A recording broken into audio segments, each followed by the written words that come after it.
আজ আপনাদের সঙ্গে দুর্দান্ত স্বাদের একটা পটলের রেসিপি শেয়ার করব। একদম কম মশলায় কিন্তু এই রেসিপিটা আপনারা বানিয়ে নিতে পারবেন। দুপুরে গরম ভাতের সঙ্গে কিন্তু একদম জমে যাবে।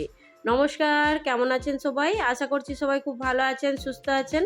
মৌসুমী রকমারি রান্নাতে আপনাদেরকে আবারও একবার অনেক অনেক স্বাগত। প্রতিদিনের মতো আজও একটা সুন্দর রেসিপি আপনাদের সঙ্গে শেয়ার করছি। আশা করছি আপনাদের এই রেসিপিটাও ভীষণ ভালো লাগবে। একদম কম উপকরণ দিয়ে কিন্তু এই পটলের রেসিপিটা বানিয়ে নিতে পারবেন। আর দুপুরে গরম ভাতের সঙ্গে কিন্তু একদম জমে যাবে। আর এই একটা রেসিপি দিয়েই এক থালা ভাত অনায়াসেই খাওয়া হয়ে যাবে। এটা এতটাই সুস্বাদু যে আপনারা বানানোর পরে বুঝতে পারবেন এটা খেতে দুর্দান্ত স্বাদের হয়। তো চলুন ঝটপট করে রেসিপিটা বানানো শুরু করে নিই। তো এইখানে দেখুন আমি কয়েকটা পটল নিয়েছি, আর পটলগুলো একদম তরতাজা দেখতেই পাচ্ছেন। আর তার সঙ্গে 2 কোয়া রসুন নিয়েছি। তো এইখানে আর লাগবে পেঁয়াজ। বাকি যে মশলাটা লাগবে সেটা আপনাদেরকে পরে দেখিয়ে দেব। তা চলুন আগে পটলটা কেটে সুন্দর করে গুছিয়ে নিই। তো এইখানে একটা আমি ছুরি দিয়ে পটলের যে ওপরে চোপাটা আছে ওটাকে একটু, খোসাটা আছে সেটাকেই একটু ছাড়িয়ে নিচ্ছি। তো এটাকে এইভাবেই ছাড়িয়ে নিতে হবে। পটলের খোসাগুলো যখন সুন্দর করে ছাড়ানো হয়ে যাবে তারপরে পটলটাকে সুন্দর করে কেটে নিতে হবে। তো আমি একটু ডিজাইন করে পটলটা কেটে নিয়েছি, আপনারা চাইলে একদম নর্মালভাবেও পটলটা কেটে নিতে পারেন। তো এইখানে দেখতে সুন্দরের জন্যই আমি একটু কেটে নিয়েছি। পটলের দুটো সাইড কেটে নেওয়ার পরে দেখুন বটিতে করে আমি আস্তে আস্তে এই ডিজাইনটা বানিয়ে নিচ্ছি।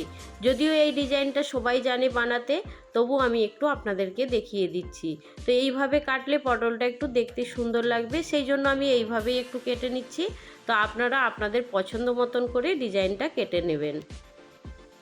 বাড়িতে কোনো অতিথি আসলে ঝটপট করে পটলের এই রেসিপিটা আপনারা কিন্তু বানিয়ে দিতে পারেন। এটা কিন্তু খেতে দুর্দান্ত স্বাদের হয়। আমি গ্যারান্টি দিয়ে বলবো যে অতিথি আসবে সে কিন্তু খেয়ে আপনার খুবই প্রশংসা করবে। তো এইখানে দেখুন আমি সুন্দর করে পটলটাকে একদম সুন্দর ডিজাইন করে কেটে নিয়েছি। আবারও বলছি আপনারা আপনাদের পছন্দ মতন করে কেটে নেবেন। তো এইখানে আমার পটল একটা কাটা হয়ে গেছে, আর ওইভাবেই কিন্তু আমি বাকি পটলগুলোকে সুন্দর করে কেটে নিয়েছি। আর একদম ধুয়ে পরিষ্কার করে নিয়েছি। এবার নুন দিয়ে সুন্দর করে মাখিয়ে এখন 10 মিনিট ঢাকা চাপা দিয়ে রেখে দেব, তাহলে পটলটা সুন্দরভাবে নরম হয়ে যাবে। পটলের মধ্যে সুন্দর করে নুন মাখানো হয়ে গেছে, এবার এটাকে একটু ঢাকা চাপা দিয়ে রেখে দেব। আর এইখানে দেখুন আমি রসুন কতগুলো ছাড়িয়ে নিয়েছি, আর রসুনের পরিমাণটা একটু বেশি পরিমাণে রেখেছি, খেতে ভীষণ ভালো লাগবে। তো সেই জন্য একটু রসুনের পরিমাণটা বেশি রেখেছি। আর রসুনটা দেখুন একটু হামাদিস্তাতে করে খুব ভালো করে একটু থেতলে নিচ্ছি। অফ ক্যামেরাতে আমি 3টে পেঁয়াজ খুব সুন্দর করে আগে থেকেই কেটে নিয়েছি, সেটা আপনাদেরকে একটু পরে দেখিয়ে দেব। আর এইখানে দেখুন বন্ধুরা, গ্যাস অন করে কড়াটা সুন্দর করে গরম করে নিয়েছি। তারপরে কড়ার মধ্যে পরিমাণ মতো সর্ষের তেল দিয়ে দিয়েছি। আর এইখানে ফোড়নের জন্য দেব কালো জিরে। তো কালো জিরে দিয়ে এটা ফোড়ন দিলে সুন্দর একটা গন্ধ আসবে, আর খেতেও ভালো লাগবে। তো 5 ফোড়ন এইখানে দেয়া যাবে না, সেই জন্য কিন্তু অবশ্যই কালো জিরে দিয়ে ফোড়ন দেবেন। তো এইখানে কালো জিরেটা যখন ভাজা হয়ে যাবে, একটা গন্ধ বেরিয়ে আসবে, তখন এর মধ্যে পটলগুলো দিয়ে দেবেন। তো এইখানে এবার আমি পটলগুলো সুন্দর করে দিয়ে দিয়েছি তেলের মধ্যে, দিয়ে একটু হালকা নাড়াচাড়া করে নেব। নুনটা তো আগে থেকেই মাখানো আছে। আর এইখানে হালকা নাড়াচাড়া করে নেওয়ার পরে একটা ঢাকা দিয়ে দেব। আজকের এই পটলের রেসিপিতে কিন্তু এক ফোঁটাও জল দেওয়া যাবে না, জল ছাড়াই কিন্তু পটলের রেসিপিটা বানাতে হবে। সেই জন্য গ্যাসের ফ্লেমটা কিন্তু অবশ্যই কম করে দেবেন, একদম স্লো ফ্লেমেই কিন্তু রেসিপিটা হবে। ওপর থেকে একটা ঢাকা দিয়ে দিয়েছি, দেখতেই পাচ্ছেন। তো কিছুক্ষণ পর ঢাকনাটা খুলে এবার দেখে নিচ্ছি। তো এইখানে দেখুন পটলটা কিন্তু অনেকটাই নরম হয়ে গেছে, আর একটা সাইড কিন্তু দেখুন ভাজা হয়ে গেছে, সেটা কিন্তু আপনারা দেখতেই পাচ্ছেন। একটা সাইড সুন্দর ভাজা হয়ে গেছে। এবার এর মধ্যে এক এক করে মশলাগুলো দিয়ে দেব।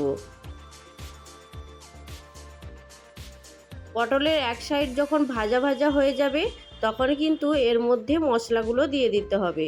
তো এইখানে আমি 3টে পেঁয়াজ আগেই বলেছিলাম কেটে রেখেছিলাম অফ ক্যামেরাতে, সেই পেঁয়াজ কুচানোটা দিয়ে দিয়েছি। এবার যে রসুনটা থেতলে রেখেছিলাম সেই রসুনটাও এর মধ্যে দিয়ে দেব।